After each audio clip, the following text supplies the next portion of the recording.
Baik.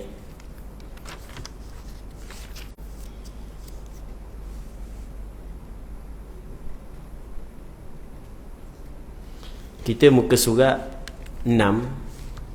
Saya ingat betul dah. Baik, kita muka surat 6. Bagi hak yang bawah. Katanya, dan demikian lagi setengah daripada orang yang memeliharakan sembahyang dan mendirikan seperti yang disuruh oleh Allah dan Rasulnya, hendaklah ia mengetahui dan mengerjakan daripada segala rukunnya. Kita dalam Al-Quranul Karim, Allah Subhanahu wa ta'ala memerintahkan kepada kita supaya mendirikan sembahyang dan supaya menjaga dan memeliharakan sembahyang. Ayat yang Allah Subhanahu wa ta'ala suruh kita memeliharakan sembahyang sebenarnya ada beberapa ayat. Antaranya adalah firman Allah Subhanahu wa ta'ala, hafizu 'alas salawati was salatil wusta. Hendaklah kamu memelihara akan sembahyang fardu 5 waktu dan sembahyang wusta. Jadi Allah Subhanahu wa ta'ala memerintahkan kepada kita supaya kita memelihara sembahyang fardu 5 waktu. Begitu juga dalam Al-Quranul Karim, banyak ayat yang Allah Subhanahu wa ta'ala memerintahkan kepada kita untuk mendirikan sembahyang. Sebagai contoh, ada ayat Allah Subhanahu wa ta'ala berfirman, wa aqimus salah, dan hendaklah kamu mendirikan sembahyang. Maka kata pengarang kita, sebahagian dan setengah daripada orang yang memelihara akan sembahyang dan mendirikan seperti yang diperintah oleh Allah dan Rasulnya adalah hendaklah dia tahu, lepas tu dia mengerjakan segala rukunnya. Dia kena ada 2 perkara. Baik, tidak dikatakan seorang itu memeliharakan sembahyang, mendirikan sembahyang sebagaimana yang diperintah oleh Allah dan Rasulnya, melainkan yang pertama dia kena tahu tentang rukun sembahyang, yang keduanya mesti dia kena buat. Tahu lepas tu yang keduanya kena buat. Kalau tahu saja tentang rukun sembahyang, lepas tu tak buat, belum lagi dinamakan memeliharakan sembahyang dan belum lagi dinamakan mendirikan sembahyang. Kalau buat tapi tak tahu, juga tidak dinamakan memeliharakan sembahyang dan mendirikan sembahyang. Ada orang bukan tak tahu tentang rukun sembahyang tapi tak sembahyang. Ada orang gitu. Ada orang dia saat itu sembahyang tapi tak tahu. Macam setengah, sebahagian ataupun segelintir masyarakat kita, tak apalah kita kata sebahagian pun tak apa. Kalau segelintir sikit sangat, tak apa, kita kata sebahagian. Ada sebahagian daripada masyarakat kita yang mana Kak Tua ni Allah Ta'ala bagi terbuka hati untuk datang ke masjid, datang ke surau untuk sembahyang, tapi duduk dalam majlis ilmu tak boh. Duduk dalam majlis ilmu tak boh. Sebab apa dia? Sebab ada sedikit sifat hak dok comel dalam hati, dok rasa diri pandai dah. Dok rasa diri pandai dah. Jadi apabila rasa diri pandai dah, diri cukup dah ilmu, maka tak boleh duduk dalam majlis ilmu. Tak bolehlah dengar-dengar.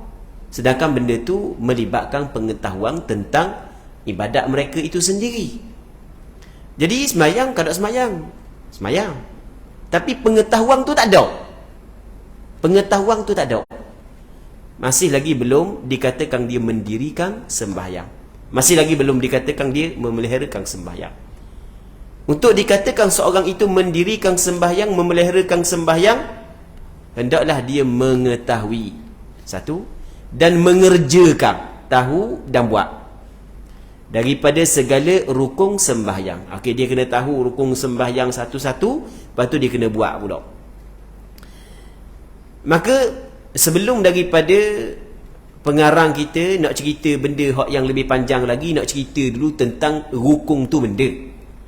maka erti rukun sembahyang itu ibarat. Ibarat ni adalah kita guna juga ibarat gini. Ibarat gini. Erti rukun sembahyang ialah ibarat suatu perkataan. Ibarat suatu perkataan yang menunjukkan, itu makna ibarat. Erti rukun sembahyang itu ialah ibarat daripada sukunya. Ni payah ni bahasa lama belaka tapi sebenarnya bagus juga kita kekal dengan menggunakan bahasa lama pada setengah-setengah pengajian kita. Bukan semua pengajian, setengah-setengah pengajian kita kekal guna bahasa lama supaya ada sambungan, ada hubungan di antara generasi dulu dengan generasi sekarang. Baik, jadi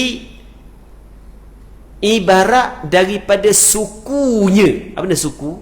Ibarat daripada juzu yang ia kejadian yang masuk dalam mahiyahnya. Payah belaka ni. Mahiyah ni hakikat bagi sesuatu. Nak ke bawah ni, rukun ni benda rukun. Rukun ni adalah ibarat daripada juzuk bagi sesuatu. Begitu je nak ke bawah. Kita kata rukun semayang, rokok ni benda, rokok ni rukun semayang. Rokok ni adalah ibarat daripada juzuk bagi sembahyang. Sujud juzuk bagi sembahyang. Sembahyang ni adalah himpunan daripada beberapa rukun. Jadi rukun ni adalah juzuk bagi hakikat sembahyang itu sendiri. Itu maksud ibarat daripada sukunya. Juzuk yang ia adalah kejadian. Apa maksud kejadian? Bentuk, hakikat yang masuk dalam mahiyah, dalam hakikat sembahyang itu sendiri. Baik. Dan tiada dapat dijabarkan. Baca molek, baca dijabarkan tu dicampur Arab dengan Melayu. Wak baca jing baris depan sudah. Sudah. Macam hak yang penuh khutbah. Hak yang khutbah bulan puasa ke mana tak tahu. Hak yang dalam tu kan dia ada tulis fidyah dan puasa. Nyagi baca pedih dan puah.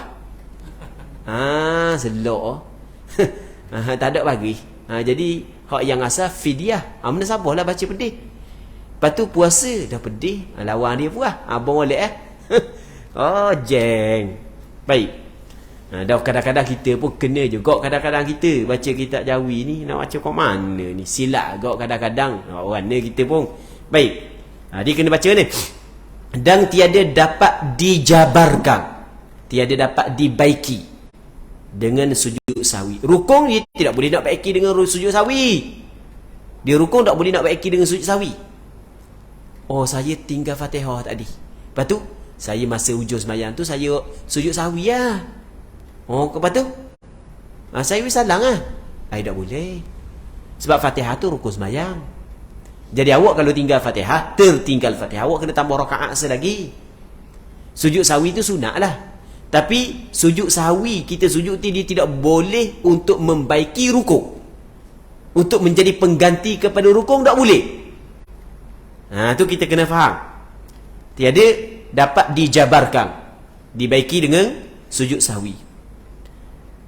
Kalau masa kita belajar dulu dia kata dijabarkan ni, dia kata ditampalkan, ditampung dengan sujud sahwi. Kalau bahasa baru kita kata saat ni atau dibaiki dengan sujud sahwi.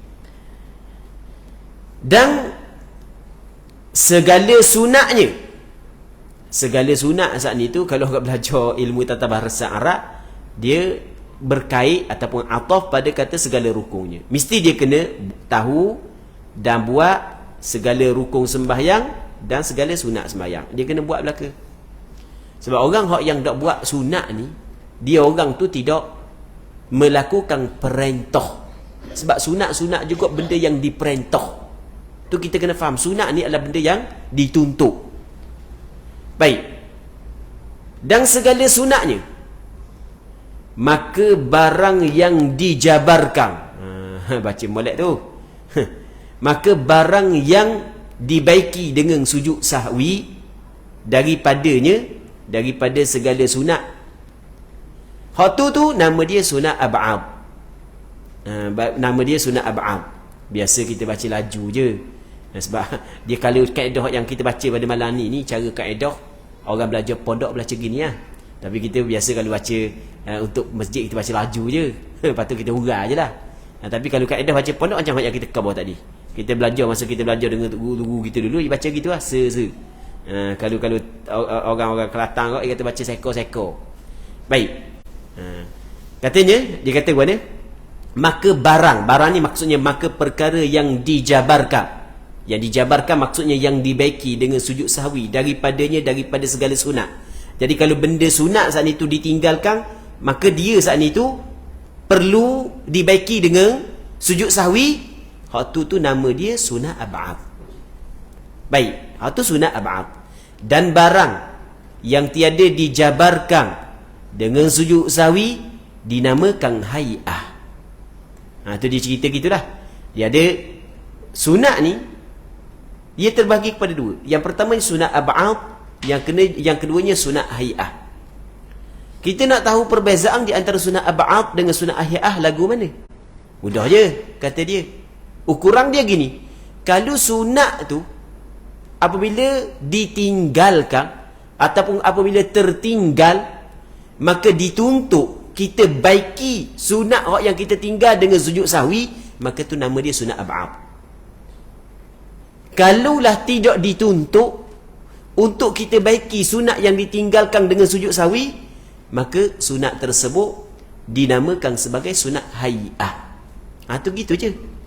Cuma orang yang belajar dah faham je lah. Orang yang tak belajar lagi, dia tanya pula lagi, dah sunat mana yang apabila kita tinggalkan sunat kita baiki dengan sujud sahwi, sunat mana? Nanti kita akan cerita lepas daripada ni satu-satu. Baik. Katanya lagi, maka rukun sembahyang itu 13 perkara. Rukun sembahyang 13. Ni kita belajar jak kecil lagi lah ni. 13 budak sekolah pasti pun tahu. Takkan ayah kepada budak tak tahu. Budak kalau pasti pun tahu. Baik. Jadi rukun sembahyang tu 13. Cuma ada juga ulama kira 14, ada ulama kira 17, ada ulama kira 18. Adalah. Dan ada juga ulama kira 15. Tak sama. Hak yang kira 13 sebab dia tidak kira tumakninah daripada rukun sembahyang. Kalau dia kira 14 saat itu, dia kira tumakninah. Kita kata tumakninah, bahasa Arab dipanggil tumakninah. Dia kira rukun sembahyang. Hak kira 17 sebab dia kira mana? Tumakninah dalam rakaat se, dalam iktidal se, dalam sujud se, duduk antara dua sujud se, 4. Jadi 13 campur 4 jadi 17. Hak tambah pula 18 sebab dia kira ni niat keluar daripada sembahyang juga rukun sembahyang. Ada juga ulama kata gitu. Kita niat masuk dalam sembahyang, rukun sembahyang, niat keluar daripada sembahyang, rukun sembahyang. Tapi pandangan mu'tamad, niat keluar daripada sembahyang bukan rukun sembahyang. Sebab tu tak kira pun niat keluar daripada sembahyang. Baik. Pertama daripada 13 perkara niat. Dan niat tu benda. Ini huruf niat. Maka erti niat itu qasdu syai' muqtarinan, bukan qasdu syai'un tu. Tu nahu mana gitu baca. Tak kena gitu. Dia kena baca qasdu syai'in muqtarinan bi fi'li. Kalau orang belajar ilmu bahasa Arab, dia fahamlah apa baca gitu.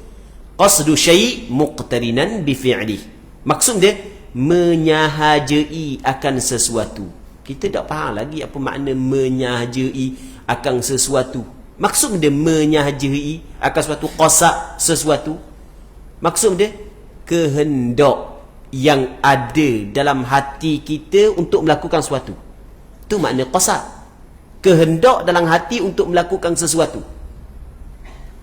Kita nak nak semayang, ada kehendak dalam hati nak buat semayang, sengaja nak semayang. Tu dia panggil qasad, sengaja. Kalau buat dalam keadaan terlupa, tu tak ada qasad. Mudah je. Qasad ni adalah kehendak, keinginan, hak yang ada dalam hati untuk mengerjakan sesuatu. Baik. Menyahaja ia akan sesuatu, hal keadaannya disertakan dengan awal perbuatan. Maksud dia disertakan dengan awal perbuatan, maksudnya sengaja kita untuk melakukan sesuatu saat itu, kehendak untuk melakukan sesuatu diletakkan pada permulaan ibadat.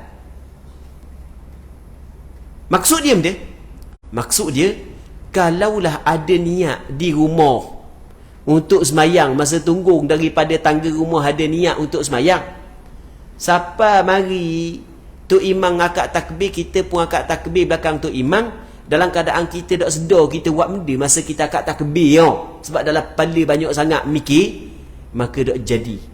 Hak yang ada niat di rumah saat ni tu tak jadi. Sebab waktu niat adalah pada permulaan ibadat. Dan bab waktu niat ni kita kena bincang. Bab waktu niat kita kena bincang. Antara hak yang dibincang oleh ulama dalam kitab fiqh, yang pertamanya hakikat niat, yang keduanya waktu niat, yang ketiganya adalah tempat niat. Ini antara hak yang dibincang. Hakikat niat macam kita cerita saat ni hakikat niat ni hakikat niat, benda niat, definisi niat benda. Sengaja ada keinginan dalam hati untuk melakukan sesuatu, tetapi kehendak tersebut mesti pada permulaan ibadat. Mazhab Imam Syafi'i kata, kalau bukan permulaan ibadat, ia tidak dinamakan sebagai niat, dinamakan sebagai azam sahaja dalam mazhab Imam Syafi'i. Dan dalam masalah ni sebenarnya ulama berbeza pandangan. Okay, kita nak bincang mazhab Imam Syafi'i dulu. Kita datangkan hujah mazhab Imam Syafi'i, nanti kita akan cerita pandangan sebahagian daripada ulama lain pula. Ulama mazhab Imam Syafi'i, okey, kita buat contoh dengan semayang, sebab kita bincang berkenaan dengan semayang. Ulama dalam mazhab Imam Syafi'i mengatakan, kehendak dalam hati kita hak yang ada nak mari masjid, nak semayang saat ni tu belum lagi dinamakan niat. Itu adalah azam. Niat mesti berada pada permulaan ibadat. Soalannya, kenapa ulama mazhab Imam Syafi'i berpandangan sedemikian? Jawapannya adalah kerana dia melihat kepada firman Allah. Firman Allah Ta'ala dalam Al-Quranul Karim, وَمَا أُمِرُوا إِلَّا لِيَعْبُدُوا اللَّهَ مُخْلِصِينَ لَهُ الدِّينَ. Tidak diperintah kepada mereka itu melainkan supaya mereka itu beribadat kepada Allah, termasuklah sembahyang, dalam keadaan mereka itu ikhlas kepada Allah di dalam beragama, beribadat serta ada keikhlasan. Ikhlas itu sebenarnya adalah niat. Kata ulama, ikhlas itu adalah niat. Okey, hak ni perlu kepada kaedah. Orang hak yang belajar ilmu tata bahasa Arab, dia akan faham dengan kaedah hak yang hamba sebut. Orang hak yang tak pernah belajar, tak apa, kita akan cuba hurai sekadar hak yang boleh sesuai untuk difahami oleh orang hak yang tak belajar. Dalam bahasa Arab, dalam ilmu nahu, perkataan mukhlisin i'rabnya jadi hal. Di hal ni dia ada sahib hal dia. Sahib hal dia, ni hal sahib hal ni orang yang belajar ilmu nahu biasa dengar dah. Tapi tak apalah, kita cover sikit je. Bukan banyak sangat, nak cover sikit je. Sahib hal dia adalah fa'il bagi ya'budu. Dalam kaedah bahasa Arab, hal ni adalah sifat kepada tuang dia dan menjadi ikatan kepada amalnya. Maksud dia betul? Okey, ni hamba cuba hurai untuk mudah faham. Maksud dia gini, tidaklah diperintah kepada mereka itu melainkan supaya mereka itu beribadat. Ketika mereka itu beribadat mesti ada ikhlas. Bila ikhlas? Ketika beribadat. Bila ikhlas? Ketika beribadat. Itu maksud dia. Bila kena ada niat? Ketika beribadat. Jadi bermakna niat mesti pada permulaan ibadat. Sebab begitu hak yang dapat difahami daripada perkataan, daripada firman Allah, وَمَا أُمِرُوا إِلَّا لِيَعْبُدُوا اللَّهَ مُخْلِصِينَ لَهُ الدِّينَ. Bila kena ikhlas? Ketika beribadat. Ketika beribadat kena ada ikhlas. Ikhlas tu adalah niat. Jadi bermakna ketika ibadat tu lah mesti kena ada niat. Sebab ulama mazhab Imam Syafi'i kata mesti niat pada permulaan ibadat. Dah boleh tak sebelum daripada ibadat kita nak niat? Tak boleh. Melainkan dalam ibadat-ibadat tertentu sahaja. Dalam mazhab Imam Syafi'i hanya 3 ibadat hak boleh kita niat sebelum daripada melaksanakan ibadat. Yang pertamanya puasa. Puasa, permulaan puasa apabila keluar fajar, dan kita berniat sebelum daripada keluar fajar. Yang keduanya niat zakat. Boleh kita niat sebelum daripada kita bagi zakat korang. Yang ketiganya adalah niat korban. Kita boleh niat sebelum daripada kita sembelih. Baik, manakala ibadat-ibadat yang lain mesti diniat pada permulaan ibadat berpandukan kepada ataupun berpandukan kepada ayat Al-Quran, apa yang difahami daripada Al-Quran itu sendiri. Okey, satu. Ini kita kena faham. Mazhab Imam Syafi'i tak boleh niat sebelum daripada sembahyang. Mesti kena niat permulaan sembahyang. Namun ada pandangan sebahagian daripada ulama lain mengatakan bahawasanya boleh niat sebelum daripada ibadat, tapi sebelum sedikit. Jangan sebelum lama. Dah mu niat mayang zuhur bila mari lagi niat. Hari ni baru mayang. Tak boleh. Tak ada ulama kata boleh gitu. Tak boleh. Jadi niat sebelum sedikit tak ada masalah. Jadi kalau ada orang tu waswah bab niat ni, tak ada masalah dia bertaklid, dia mengambil pandangan yang mengatakan sah niat sebelum sedikit daripada sembahyang. Baik. Muslimin muslimat yang dirahmati oleh Allah Subhanahu wa taala. Ada orang dia tidak bersetuju dengan pandangan mazhab Imam Syafi'i dalam bab masa niat dalam sembahyang. Tak setuju. Okey, tak ada masalah, tak setuju, tak ada masalah. Boleh je tidak bersetuju, berbeza pandangan. Tidak menjadi masalah, tapi dengan syarat daripada ahli dia, orang yang mempunyai keahlian untuk berbeza pandangan, tak ada masalah, dibolehkan. Tapi kena tahu hujah-hujah dia nak berbeza pandangan, kena tahu. Baik. Sebab dia kata apa jadi kesusah-susah nak niat dalam takbiratul ihram, sedangkan masa kita turun daripada rumah memang kita nak pergi sembahyang. Masa turun daripada rumah kita dah cukup dah niat situ. Kita kata tak cukup lagi kalau mengikut kaedah mazhab Imam Syafi'i. Sebab dia, sebab niat mung turun daripada rumah nak pergi semayang saat ni tu, tengah-tengah jalan nak pergi semayang, mung boleh pergi pusing kok lain. Satu. Yang keduanya, kita nak pergi buat umrah. Kita nak pergi buat umrah. Nak pergi buat haji. Kita turun daripada rumah tu tujuan dia. Tujuan dia kita turun daripada rumah. Tujuan nak pergi buat umrah. Nak pergi buat haji. Dah apa dah pakai ihram lalu rumah. Dah niat dah tu kan. Dah apa dah pakai ihram lalu. Dak niat lagi. Kok mana pula? Orang ni pula tadi kata niat dah. Tengok. Kadang-kadang tak sedar. Tak sedar. Nampak sudut lain, niat dah. Tapi bab lain, ada tak niat lagi. Dah tadi kita, saya nak pergi umrah ni. Bila nak talak ni, nak turun daripada rumah. Turun daripada rumah, bermusafir untuk umrah. Niat tujuan, nak pergi umrah. Nak pergi umrah. Nak pergi buat haji. Dah apa dah pakai ihram rumah. Dah niat dah tu kan, turun daripada rumah. Dak lagi tu. Kok mana pula? Dak sama dengan hak tadi ni. Dak kena gitu. Tu bukan cara ahli fiqh gitu. Dia mesti kena benda kaedah dalam yang digunakan oleh ulama fiqh lagu mana? At-taswiyah bainal mutamathilat wat-tafriqah bainal mukhtalifat. Benda menyamakan di antara benda yang sama dan membezakan di antara benda yang berbeza. Kalau benda sama kita kena bagi hukum sama, bab berbeza, bab tu lain, bab ni lain. Kalau bahasa baru benda tak ada konsisten ke dipanggil benda. Gitu kan? Tak boleh. Cara gitu tak kena. Tu bukan cara ulama fiqh. Baik. Ni di antara benda yang penting yang kita kena faham, muslimin muslimat yang dirahmati oleh Allah Subhanahu wa taala. Baik. Kata dia lagi, cuma sebenarnya niat ni bukan benda payah. Orang yang rasa payah niat waswas tu, orang tu tidak faham benda niat. Kalau kita faham niat tu benda, tak jadi waswas. Niat ni kita sedar kita nak buat benda. Tu niat. Jadi kalau kita sedar masa akad takbiratul ihram, kita sedar kita nak semayang fardu maghrib. Kita nak semayang fardu maghrib, kita sedar. Dan aku ni makmum sebab aku dah akad lagi takbiratul ihram, melainkan lepas daripada tu imam akad takbiratul ihram. Ada niat ada situ. Dia bukanlah disyaratkan sahaja aku semayang fardu maghrib, tak syarat gitu. Tapi tu tak ada masalah, sah dah, sah, tak ada masalah. Cuma tidak syarat sampai ke tahap tu. Cakap dalam hati tidak syarat sampai tahap tu. Baik.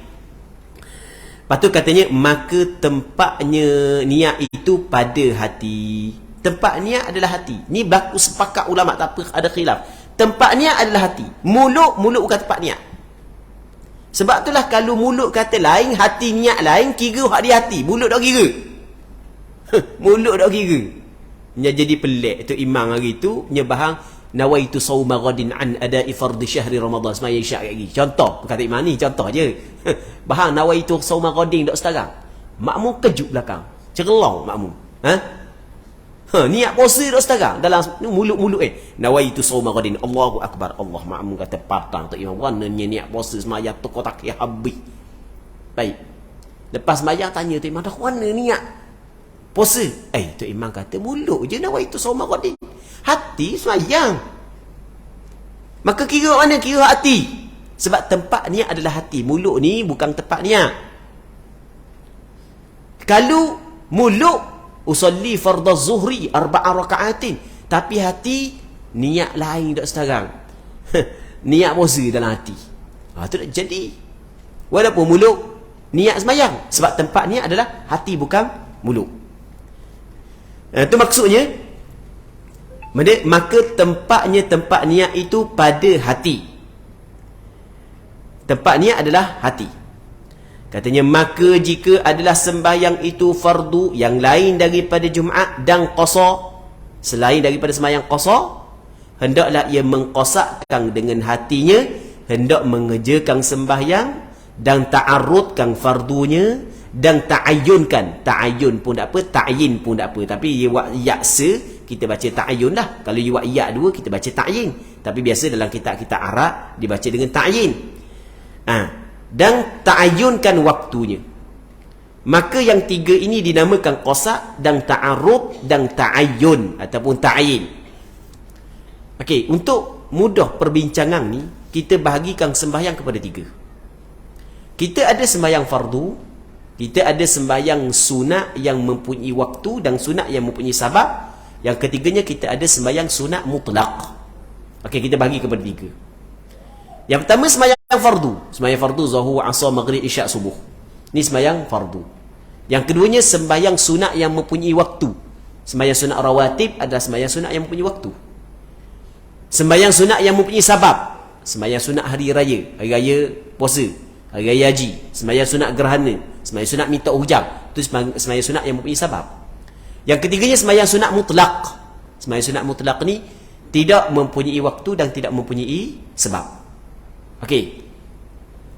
Tiga ni sembahyang. Sembahyang fardu disyaratkan dalam niat tiga perkara. Yang pertama kena ada qasak, yang keduanya kena ada ta'arrud, yang ketiganya kena ada ta'yin. Qasak, maksudnya qasak ada sengaja untuk mengerjakan sembahyang. Ada keinginan dalam hati nak sembahyang. Tu qasak. Ta'arrud ni benda ta'arrud. Ta'arrud ni kita kena qasak fardu kalau sembahyang tu fardu. Ta'yin kena tentukan sembahyang benda. Warna siapa ketiga perkara tu? Sebab gini.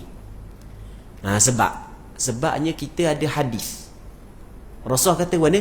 Innamal a'malu binniyat wa innama likulli imri'in ma nawa. Ni hadis yang masyhur ni. Sesungguhnya amalan itu dengan niat. Okey, itu qasak. Amalan tu dengan niat. Itu qasak. Mesti kena ada niat qasak. Lepas tu wa innama likulli imri'in ma nawa. Sesungguhnya bagi setiap seorang apa yang dia niat. Dapat kepada seorang apa yang dia niat. Apa yang dia niat, hak tu hak yang dia dapat. Maka ulama bincang perkataan wa innama likulli imri'in ma nawa ni sama ke dengan hak yang pertama? Innamal a'malu binniyat, maksud sama ke maksud berbeza? Kalau maksud sama, dalam istilah bahasa Arab nama dia jumlah muakkidah. Kalau kita nak cakap bahasa kita nak mudah faham, maksud dia perkataan yang kedua mengukuhkan perkataan yang pertama, menguatkan perkataan yang pertama. Kita kadang-kadang kita nak khabar benda, suatu benda nak kuat, kita nak kata sekali, kita ulang dua kali. Kalau kita nak kukuh perkataan kita, lepas ni mari kita jemput pergi rumah belaka Okey, lepas ni kita jumpa pergi rumah belaka. Lepas tu jangan lupa pakat mari belaka. Ulang pula sekali lagi. Untuk benda, untuk menguatkan lagi. Okey, tu dipanggil benda. Kalau makna sama. Sesungguhnya Amalan itu perlu kepada niat, dan bagi setiap seorang apa yang niat. Kalau hak yang bagi setiap seorang apa yang diniat makna sama dengan yang pertama, tu dipanggil dia perkataan yang kedua mengukuhkan. Hak yang pertama adalah makna yang berbeza, bukan makna yang sama. Jadi kata ulama, innamal a'malu binniyat satu, wa innamal likulli imri'in ma nawa satu. Makna berbeza. Jumlah yang kedua adalah memberi maksud yang lain daripada jumlah yang pertama. Dan maksud yang lain tu makna dia benda pula maksud lain. Okey, kata ulama, cuba kita perhati molek. Innamal a'malu binniyat, sesungguhnya amalan perlu kepada niat. Sebab dia Rasulullah kata amalan ibadat perlu kepada niat. Sebab dia, oh sebabnya ulama duk kaji-kaji, oh rupanya di sana ada perbuatan yang kita buat dalam biasa, adat biasa kita buat benda ni, dan di sana ada benda yang kita buat dalam adat biasa, dia dijadikan ibadat. Contoh, bab basuh muka. Ada basuh muka kerana adat. Sebab dia kotor muka, sebab panas muka, kita basuh muka, tu adat. Dan ada basuh muka kerana ibadat. Oh, jadi untuk membezakan di antara adat dengan ibadat perlu kepada niat. Satu. Lepas tu bagi setiap seorang apa yang diniatkan.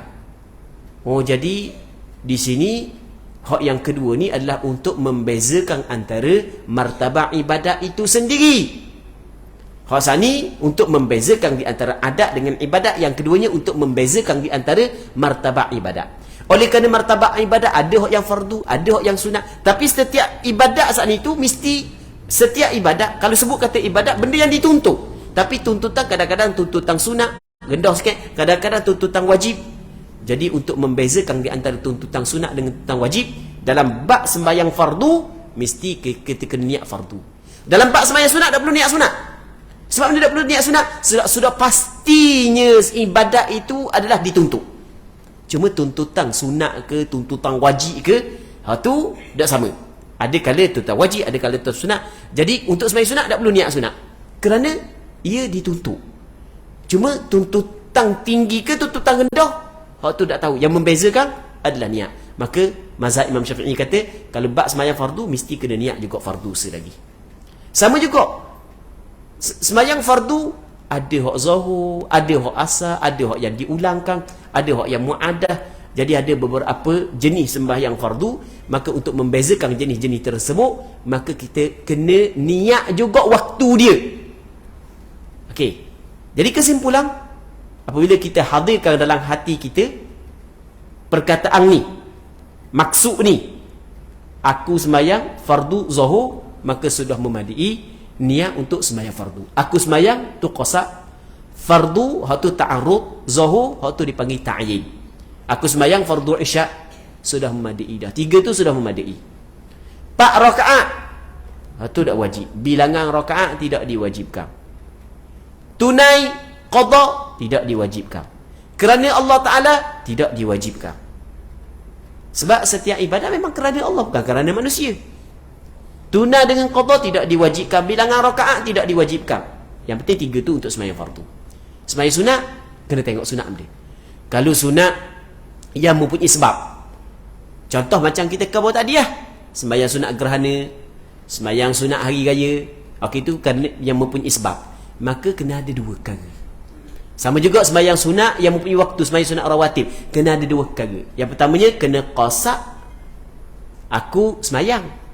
Lepas tu yang keduanya kena ta'yin, tentu sembahyang dia. Sembahyang qabliyah zuhur ataupun ba'diyah zuhur. Okey, itu dipanggil dia ta'yin, tentukan. Sembahyang hari raya, sembahyang sunat hari raya, okey, sunat tak apa, tak niat pun tak apa. Sebab apabila ibadat tu pasti dah dituntut, tak perlu niat, 2 tu je cukup dah. Yang ketiganya sembahyang sunat mutlak. Sembahyang sunat mutlak, sembahyang bukan sembahyang fardu, dan bukan sembahyang hak yang mempunyai waktu, bukan hak yang mempunyai sebab. Kita lepas daripada sembahyang isyak, kita sembahyang dah sunat rawatib, lepas tu kita sembahyang dah sunat witir, kita sembahyang belaka dah, habis dah, nak sembahyang lagi, boleh ke tak? Boleh. Nama dia sembahyang sunat mutlak. Sembahyang sunat mutlak wajib saja, qasad je. Aku sembahyang, akad takbir aku sembahyang je. Bilangan rakaat berapa rakaat tak ada masalah, dak tubuh. Dah nak buat berapa rakaat, ikutlah nak buat berapa rakaat pun. Ikutlah. 20, 30, 300 berapa? Tapi 300 mulut je kata 300 nak buat tu agak dah. 300 dah agak 300. Ni bukan ulama-ulama dulu, bukan generasi salah generasi khalah kat kiamat lele dah Jadi buat 300 rakaat tak ada, jarang orang buat lah. Mungkin sebahagian ulama-ulama besar di negara Arab mungkin ada lah sebahagian. Mungkin ada juga di tempat-tempat kita golongan-golongan mastur yang kuat ibadat mungkin ada lah buat. Tapi bukanlah benda yang masyhur lah. Orang buat sampai ke 300 rakaat sembahyang sunat tiap-tiap hari ni, jarang lah di tempat kita. Baik, Muslimin muslimat yang dirahmati oleh Allah Subhanahu Wa Taala. Jadi yang ambil cerita saat ni itu adalah maksud daripada apa yang disampaikan ataupun khulasah apa yang ingin disampaikan oleh Syekh Daud Al-Fatadi. Dia kata dan katanya, dan maka jika adalah sembahyang itu fardu yang lain daripada Jumaat, fardu lain daripada Jumaat, sebab Jumaat dia kena tambah se lagi, dan lain daripada qasar, sebab qasar dia kena tambah se lagi. Sebab qasar ni orang nak sembahyang zuhur 2 rakaat, asar 2 rakaat, isyak 2 rakaat, kena niat dalam takbiratul ihram. Kalau tak niat qasar dalam takbiratul ihram tak jadi sembahyang qasar, kena sembahyang itmam, kena buat 4 rakaat. Niat qasar sama ada niat qasar ataupun memedekkan sembahyang ataupun niat sembahyang 2 rakaat, ikutlah. Mesti kena niat dalam takbiratul ihram tu waktu niat qasar. Hendaklah ia mengqasakkan hatinya hendak mengerjakan sembahyang dan ta'arrudkan fardunya dan ta'ayyunkan ataupun ta'yinkan waktunya. Maka yang tiga ini dinamakan qasak, ta'arrud dan ta'yin. Baik. Katanya maka yang tiga itu dinamakan qasak dan ta'arrud dan ta'yin, dinamakan dia niat. Tu niat. Niat tiga tu. Niat tiga perkara itu untuk sembahyang fardu. Maka hendaklah ia hadirkan yang tiga ini pada takbiratul ihram. Dia kena hadirkan tiga perkara ni dalam takbiratul ihram. Maka jika ada sembahyang itu Jumaat, ditambahi imam jika imam, atau makmum jika makmum. Kalau tu imam, kena tambah niat imam. Kalau makmum, kena tambah niat makmum. Sebab apa? Sebab sembahyang Jumaat wajib kena buat secara berjemaah. Apabila wajib kena buat secara berjemaah, maka biar berlakunya berjemaah sembahyang Jumaat bermula daripada permulaan sembahyang, iaitu dalam takbiratul ihram. Niat dah tu, imam kena niat jadi imam dalam takbiratul ihram, makmum kena niat jadi makmum dalam takbiratul ihram. Kerana sembahyang Jumaat itu disyaratkan berjemaah daripada awal sembahyang, mulai awal sembahyang lagi kena niat berjemaah. Ataupun syarat sembahyang Jumaat mesti kena berjemaah. Okey, dan jika sembahyang qasar bagi orang yang bermusafir, maka ditambahi qasar pula, kerana disyaratkan niat qasarnya itu dalam takbiratul ihram. Dia jamak lain, qasar lain. Tu kita kena faham, jangan tukar tu. Kita pernah khabar dah sebelum ni kan. Qasar lain, jamak lain. Qasrus salah lain daripada jam'u as-salatain. Lain. Qasrun makna sembahyang 4 buat 2. Tu qasar. Jamak kita gabungkan dua sembahyang buat dalam satu waktu. Dia lain. Qasar satu bab, jamak satu bab. Jangan kita rakung ikut dang Sebab kita khabar kata jangan rakung tu, orang mari tanya, "Ustaz, kita nak tanya bab sembahyang jamak sikit." Kita pun dah perhati, ni bukan tanya bab sembahyang jamak, ni qasar gini. Ustaz, saya nak tanya bab sembahyang qasar sikit. Dia dah perhati, ni bukan tanya bab qasar, ni bab jamak, ni bermusafir. Ada khilaf. Majoriti mengharuskan. Mazhab Hanafi kata tak boleh nak jamak. Tak boleh nak jamak. Ada seorang sahabat tu, dia pergi travel ke Turki. Turki ni mazhab Hanafi. Dia tu setiap waktu sembahyang berhenti sembahyang. Setiap waktu sembahyang berhenti. Bagus dia bagi tu. Dia bagi tu kena cari, baru berkat permusafiran kita. Baik. Jadi setiap waktu sembahyang berhenti. Kawan ni tak tahu. Dia pun tanya, apa rupa-rupanya mazhab Hanafi tak boleh buat jamak kerana bermusafir. Mazhab Hanafi boleh buat jamak pada 2 tempat sahaja, iaitu di Padang Arafah bagi orang yang mengerjakan haji, jamak zuhur dengan asar. Di Muzdalifah di padang Arafah, Zuhur dengan Asar, Muzdalifah, Maghrib dengan Isya. Bagi orang yang mengerjakan haji. Lain tak boleh. Jamak dalam mazhab Hanafi. Baik, qasar sepakat ulama kata disyariatkan. Jadi niat qasar dalam takbiratul ihram. Niat jamak bukan dalam takbiratul ihram. Kalau mengikut mazhab Imam Syafi'i. Mazhab Imam Syafi'i kata niat jamak bukan dalam takbiratul ihram. Mudah niat jamak dalam takbiratul ihram pun apa sebab bukan masa niat jamak dalam takbiratul ihram. Niat jamak takhir dalam waktu yang pertama. Masuk Zuhur, sebelum habis Zuhur kita niat mana-mana pun. Nanti masuk asar tak perlu dah niat dah. Maksud tak perlu niat, tak wajib niat. Nak niat pula tu comel. Masa sembahyang tau. Niat jamak takdim. Jamak takdim bukan niat dalam takbiratul ihram, tapi niat dalam sembahyang yang pertama. Tu pandangan mu'tamad. Tapi hak yang sebaik-baiknya niat dalam takbiratul ihram bagi dalam takbiratul ihram sembahyang yang pertama. Hak tu hak yang paling comel. Tapi tidak disyaratkanlah menurut pandangan mu'tamad. Baik. Katanya dan jika ada sembahyang itu sunat yang mempunyai waktu atau yang mempunyai sebab, maka disyaratkan adalah niatnya itu dua perkara. Pertama qasar, keduanya ta'yin. Seperti sunat subuh dan 2 hari raya. Sunat subuh dia panggil sembahyang sunat yang mempunyai waktu.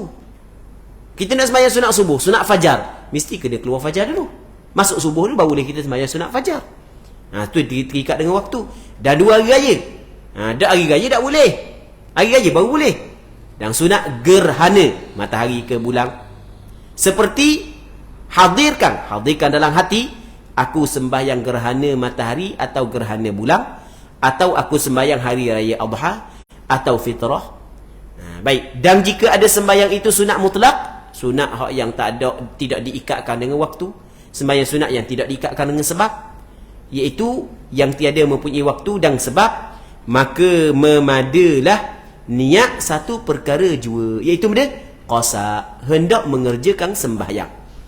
Baik, katanya dan sunat melafazkan niat dengan lidahnya dahulu daripada takbir. Sunat melafazkan niat, kalau bahasa kita benda, kita kata usolli. Dan pandangan yang mengatakan sunat melafazkan niat adalah pandangan mu'tamad dalam mazhab Imam Syafi'i dan pandangan mu'tamad di dalam mazhab Hanafi. Dan satu pandangan dalam mazhab Hanbali, satu pandangan dalam mazhab Maliki. Tapi pandangan mu'tamad dalam mazhab Hanbali, pandangan mu'tamad dalam mazhab Maliki, satu pandangan dalam mazhab Hanafi dan satu pandangan dalam mazhab Syafi'i tidak disunatkan berlafaz dengan niat. Okey, boleh fahamkan? Apa katakan Yang pertama, pandangan mu'tamad dalam mazhab Syafi'i, pandangan mu'tamad dalam mazhab Hanafi, satu pandangan dalam mazhab Hanafi, Maliki dan satu pandangan dalam mazhab Hanbali mengatakan sunat berlafaz dengan niat. Dan ada pandangan yang kedua mengatakan tidak sunat berlafaz dengan niat, iaitu pandangan mu'tamad dalam mazhab Hanbali, pandangan mu'tamad dalam mazhab Maliki, satu pandangan dalam mazhab Syafi'i dan satu pandangan dalam mazhab Hanafi. Kenapa mereka buat gini? Nak kabur masalah ni masalah khilafiyah. Dan khilafiyah ni bukan khilaf di antara seorang ulama dengan ramai ulama, bukan. Di antara ramai ulama dengan ramai ulama. Dan ulama-ulama yang berbeza pandangan ni masing-masing ada hujah dia. Masing-masing ada hujah. Hak yang kata sunat ada hujah, hak yang kata tak sunat pun ada hujah.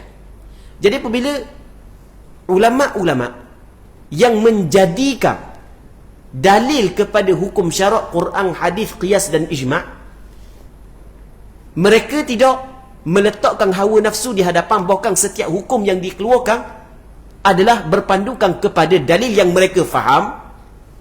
Maka kita macam mana ketika berhadapan dengan pandangan tersebut? Kita kena berlapang dada. Orang yang nak berlafaz dengan niat, silakan. Orang yang tidak berlafaz dengan niat, silakan.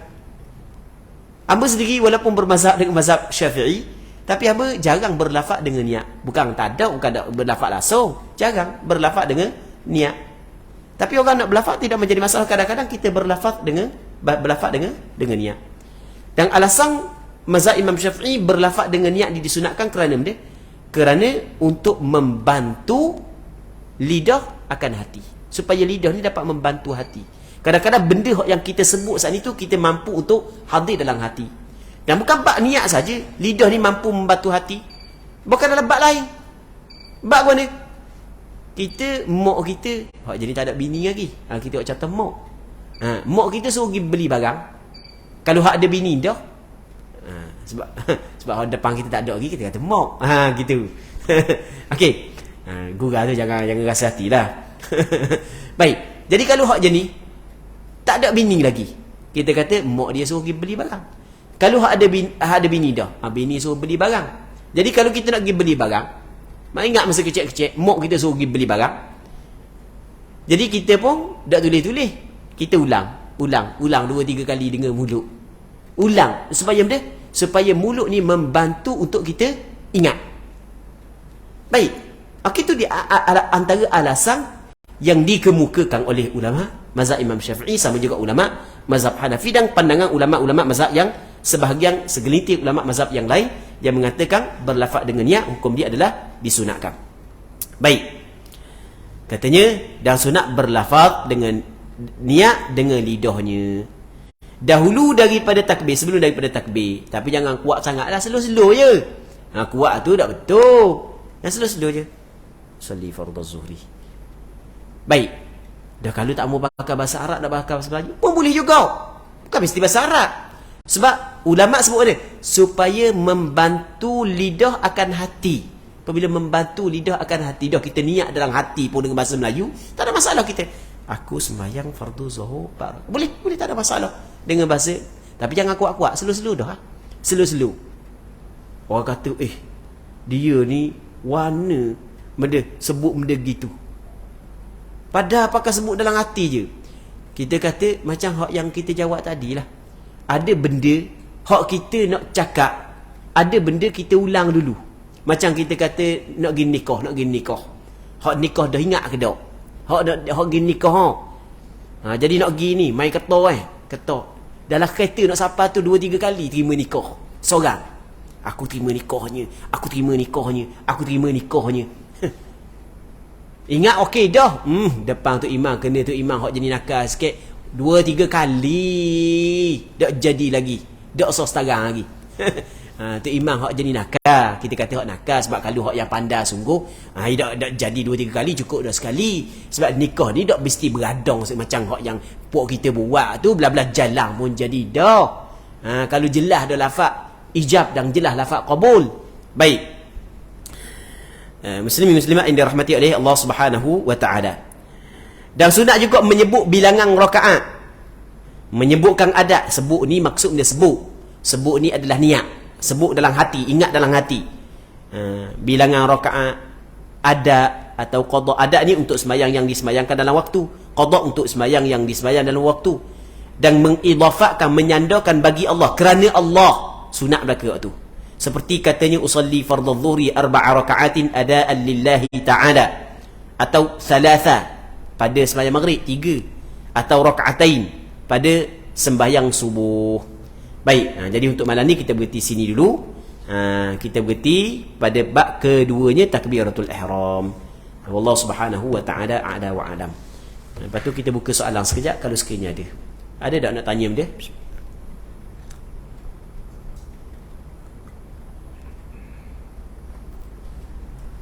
Tak ada Okey, tak ada, kita berhenti dululah. Wallahu subhanahu wa ta'ala a'la wa alam. Allahumma haqqiqna bittiba'i nabiyyika Muhammadin sallallahu alaihi wasallam zahiran wa batinan. Allahumma inna nas'aluka al-ikhlas fil qawli wal 'amal, wa sallallahu ala sayyidina Muhammad wa ala alihi wa sahbihi ajma'in. Walhamdulillahi rabbil alamin.